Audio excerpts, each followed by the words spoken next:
Baik, Ustaz. Yang boleh masuk di sana siapa? Misalnya anak SD, SMP atau gimana? Kalau yang ingin masuk apa harus tamat SMA atau saya udah SMP nih boleh masuk di sana? Jadi kita program pendidikan di pesantren itu ada dua macam.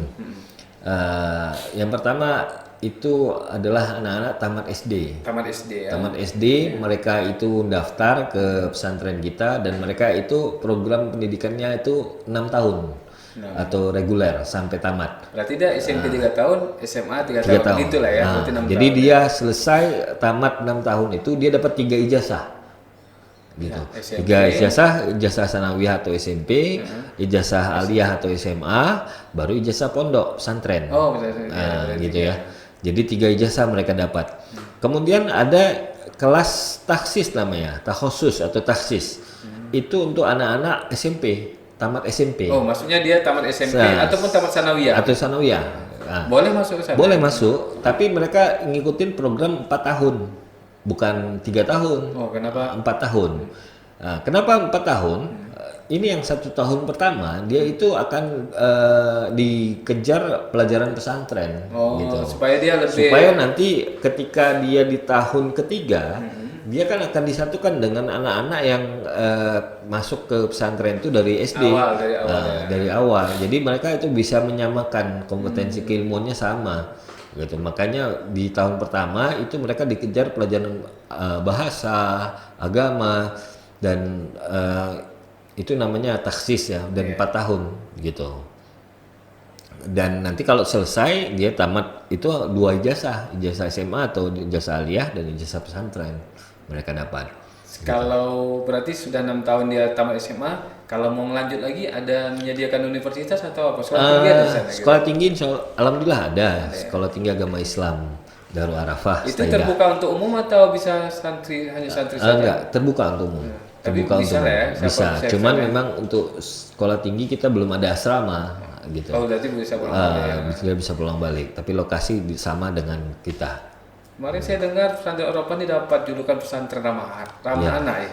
Alhamdulillah tahun 2019 kemarin kita diberikan predikat pesantren model pesantren ramah anak oleh Kementerian Perlindungan Perempuan dan Anak gitu Republik Indonesia. Menilainya dari mana? Atau memang pesantren Eropa ini maksudnya ramah anak ini gimana?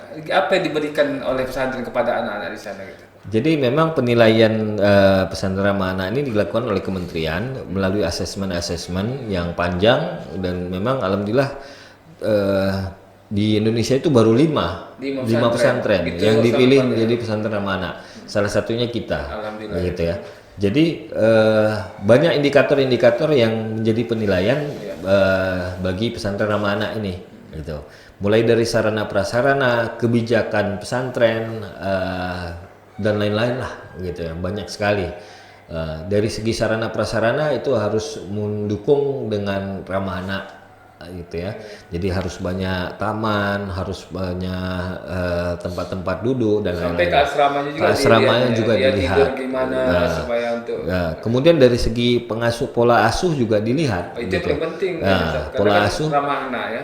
kita dilihat. Sanksi itu tidak boleh yang namanya kekerasan, ya kan? Kekerasan tidak dibolehkan. Nah, kita itu juga saat ini kita tenaga untuk pengasuhnya itu sudah lumayan lah ya, saya bilang ya. Kita punya psikolog anak, kita punya guru bimbingan konseling gitu ya. Dokter di kita itu ada 3. Jadi dari segi kesehatan juga mereka memantau gitu ya. Bukan hanya dari segi dapur, gizi dan lain-lain, tapi dari segi fasilitas kesehatan juga mereka pantau ke kita. Dan kita terus berkembang. Dari segi sanksi dan lain-lain peraturan kita juga di asesmen oleh pihak kementerian dan pihak pemerintah daerah. Baik, gitu. tadi ada Ustadz nyinggung tentang kesehatan. Di sana ada menyediakan bila anak sakit untuk fasilitas anak yang misalnya sakit supaya anak bisa terjaga dari pengawasannya. Ada dokternya, rumah sakitnya gimana? Jadi kita punya klinik, klinik kesehatan kita punya, dan di dalam klinik kesehatan itu ada 3 orang dokter yang secara bergilir menjaga, bergilir lah piket untuk di pesantren beserta perawat ya. Bisa rawat inap Anda? Rawat inap bisa, tapi kalau memang kita tidak memiliki fasilitasnya untuk Seperti pengobatannya, masyarakat lain, ya kan, kita rujuk ke rumah sakit terdekat. Tapi itu juga kita harus persetujuan orang tua. Jadi sebelum kita bawa anak itu ke rumah sakit, kita telepon orang tuanya, Pak, Bu, kita anak ini sakit dan harus dirujuk. Kita sarankan rujuknya ke sini. Mungkin orang tuanya punya BPJS, maka orang tuanya merujuknya kemana gitu. Baik Ustaz, ini udah banyak kita cerita tentang isi dari pesantren tersebut. Pesantren menampung sampai 3.000 santri. Ya. Berarti fasilitas untuk asrama ini kan perlu banyak. Berarti berapa sebenarnya luasnya pesantren ini? Untuk kampus yang nyatu ya, jadi kita ada sekitar 40 hektar ya. 40 hektar itu untuk kita gunakan untuk kampus, dan memang itu masih berkembang lagi. Jadi kita terus membangun, khususnya di Putri nih. Di Putri ini kampusnya itu terus kita lengkapi, kita bangun. Ini dibangun ini berarti antusias masyarakat untuk masuk pesantren makin tinggi ya? Iya, makin tinggi. Alhamdulillah beberapa tahun ini antusias animo masyarakat ke pendidikan pesantren lumayan bagus ya. Jadi itu merupakan sebuah kesyukuran bagi kita ya. Jadi beberapa tahun ini kita mengalami peningkatan yang cukup besar ya. Sehingga memang fasilitas asrama terus kita bangun. Kalau untuk tahun ini sudah didaftar, sudah dibuka pendaftaran kira-kira? Kita udah buka mulai tanggal 1 kemarin, 1 Februari. Berarti kalau ada masyarakat yang ingin mendaftar sana sekarang sudah buka ya? Sudah bisa. Nanti itu kuota berapa disediakan Ustaz? Kuota itu lebih kurang 1.000 orang. Berarti mulai sekarang sudah bisa mendaftar. bisa. Bagaimana kira-kira mau daftarnya gimana ceritanya? Kita buka pendaftaran itu dengan 2 cara ya. Cara pertama cara konvensional lah ya. Langsung Artinya mereka daftar langsung daftar ke sana, datang ke pesantren, dan kita memang untuk pendaftaran ini kita uji dulu. Jadi ujian terlebih dahulu baru mendaftar, bukan pendaftar baru ujian. Kita balik gitu. Karena memang kasihan dia udah jauh-jauh, nanti mendaftar, nunggu punya harapan dan lain-lain, tiba-tiba tidak lulus. Jadi kita supaya rasa frustasi ini kita iniin, jadi kita uji dulu, dapat hasilnya, lulus tidaknya, baru kita tentukan. Baru setelah dia lulus, baru dia boleh mendaftar. Kita berikan dia nomor VA, bank untuk di transfer. Kemudian nanti kita kasih user login untuk ngisi formulir di website kita, gitu ya. Itu kalau untuk cara pertama. Cara kedua bisa secara online. Secara online nanti untuk online bisa nanti di deskripsi nanti kita letak alamat ya. Nomor handphone panitia akan kita kasihkan. Jadi kalau untuk online nanti menghubungi panitia terlebih dahulu. Nanti panitia akan mengatur waktu dan siapa pengujinya. Kemudian sistem video call, nanti panitia akan menelpon, dan orang juga jauh ya datang ke tempat kita berkali-kali, karena kan sekarang sudah ada. Kalau dia mau lihat profil pesantren, silakan ke channel YouTube. Ada di website nanti channel YouTube bisa lihat-lihat semuanya. Jadi bisa lihat ya kan, nggak perlu datang. Kadang dia datang kan sekarang pandemi susah dan lain-lain. Jadi bisa dengan online, dengan video call. Nanti di video call akan dipandu sama panitia, gitu. Karena pengisian formulirnya juga sekarang online. Baik Ustaz, tadi mendaftar bisa secara langsung ke sana ya, secara formal bisa langsung ke pesantren ataupun secara online. Nanti kalau online kita letaklah di deskripsi alamat untuk mendaftar dan kemudian siapa yang bisa dikontak, nanti semuanya ada di sini. Kemudian Ustaz untuk persyaratan nanti diletak aja di deskripsi atau bisa dijelaskan sedikit lah. Kalau persyaratan sih secara administrasi sama ya, itu ijazah, SKU, tapi itu nggak perlu ditunggu gitu, itu bisa nyusul. Bisa nyusul. Yang penting sekali itu adalah ujian tadi, gitu. Ujian itu ada tiga yang wajib kita lihat ya. Yang pertama adalah baca Qur'annya. Gitu, baca Quran, dia wajib bisa baca Quran dengan baik ya. Kemudian yang kedua itu imla itu tulis Arab. Karena nanti dia belajar pakai bahasa Arab. Jadi dia harus bisa mengerti bagaimana menyambung huruf dan lain-lain ya di imla. Yang ketiga itu yang juga penting itu adalah bacaan-bacaan doanya ya. Jadi amaliyah, ibadah amaliyahnya. Selain itu ada matematika, dan untuk tamatan SMP itu ada bahasa Inggris gitu. Dan kemudian nanti ada wawancara sedikit. Hasil dari itu kita akan menentukan kelulusannya. Ini masalah biaya Ustaz ya. Ini sangat penting sekali karena kan anak kan seorang orang tua menitip anak kan di situ dikasih makan ya kan, di situ diinapkan di rumah asrama, tentu fasilitasnya bagaimana, airnya, mandinya semua kan perlu dana nih. Ya. Berapalah kami sebagai orang tua mau ngasih ke pesantren untuk anak ini dididik lah, berapa biayanya, bulanannya, hariannya, atau apalah namanya itu Ustaz. Silakan Ustaz. Jadi tahun ini kita buka pendaftaran itu ada 3 gelombang. 3 Gelombang pendaftaran.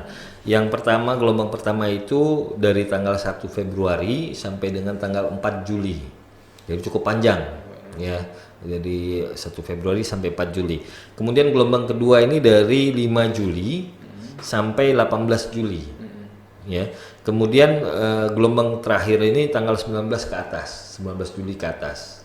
Di masing-masing gelombang ini beda-beda uang biaya masuknya. Oh, beda-beda ya.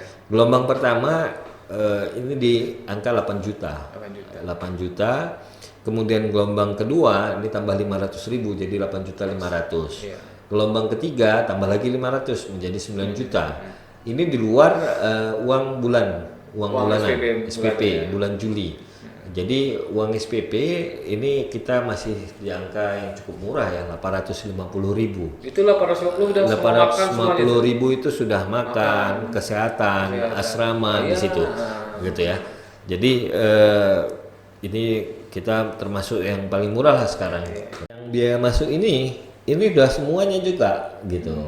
Jadi di situ ada uang seragam. Yang 8 juta tadi. Yang 8 juta. Gelombang pertama. Seragam. Kemudian nanti dapat buku. Nah, buku itu 1 tahun. Itu buku 1 tahun paket. pertama, ya. Nah, buku paket ya, bukan buku tulis. Buku paket. Kemudian ada tilam. Tilang. Nah, kemudian ada lemari. Mereka dapat. Kemudian ada piring untuk makan. Nah, ini di angka 8 juta. Nanti di situ juga ada ekstrakurikuler. Jadi ekstrakurikuler free. Tidak berbayar. Dikutip lagi, Tidak dikutip lagi. Kemudian nanti ada juga kegiatan semacam penambahan les, tapi lesnya itu bukan les di kelas ya. Di masjid itu guru-guru akan menunggu anak-anak yang akan belajar apa segala macam, itu juga free ya. Itu di angka 8 juta tadi. Jadi tidak ada lagi penambahan biaya. Kecuali misalnya ada kegiatan yang memang membutuhkan, itu biasanya nanti disertai dengan surat begitu ke orang tua. Itu dia. Jadi untuk masuk asrama kan tanggal 4 Juli. 4 Juli masuk asrama. Berarti ini udah bulan 2, ada kesempatan kira-kira 5 bulan lagi. 5 bulan ini bisalah kita sebagai orang tua yang kepingin anaknya dimasuk pesantren untuk mempersiapkan anak-anaknya. Kemudian biaya tadi sudah disampaikan 8 juta, dan kemudian uang SPP ya. Kemudian juga nanti ada biaya daftar ulang namanya. Ada daftar ulang itu untuk bayar buku, uang buku, uang organisasi, uang ekstrakurikuler itu dibayar setiap tahunnya. Itulah di biaya daftar ulang namanya. Daftar ulang ya. Berarti 850 ini untuk tahun ini, tahun 2021 ini masuk 850. Dengan biaya 8 juta masuk gelombang pertama, 8,5 juta untuk gelombang kedua, dan 9 juta. 9 juta untuk gelombang ketiga. Ini kuota udah disediakan. Nanti kalau misalnya kuota udah penuh, ya ditolak lah ya. Iya, ditolak. Kalau enggak waiting list. Waiting list ya. Waiting list maksudnya nunggu. Kalau seandainya si pendaftar itu tidak datang. Kemudian kita konfirmasi dia tidak jadi mendaftar, kita akan panggil yang waiting list. Baik Ustaz. Mudah-mudahan pesantren ini menjadi solusi bagi masyarakat untuk menyekolahkan anaknya. Dan besar harapan kita agar anak-anak bisa kuat agamanya, akhlaknya juga baik melalui pesantren. Dan pesantren Al-Rahmah Raya sebagai tempat ataupun solusi pendidikan yang insya Allah terbaik bagi masyarakat seluruhnya. Amin. Terima kasih Ustaz. Insya Allah kalau jumpa lain, mungkin Intan nanti akan cerita lain tentang pesantren. Baik, terima kasih seluruh penyaksi tayangan ini. Mudah-mudahan bisa mengenalkan pesantren Eropa kepada keluarganya, kepada teman-teman, untuk menyekolahkan anak-anak ke pesantren ini menjadi anak-anak yang terbaik, akhlaknya menjadi akhlak yang terbaik. Terima kasih. Assalamualaikum warahmatullahi wabarakatuh. Waalaikumsalam warahmatullahi wabarakatuh.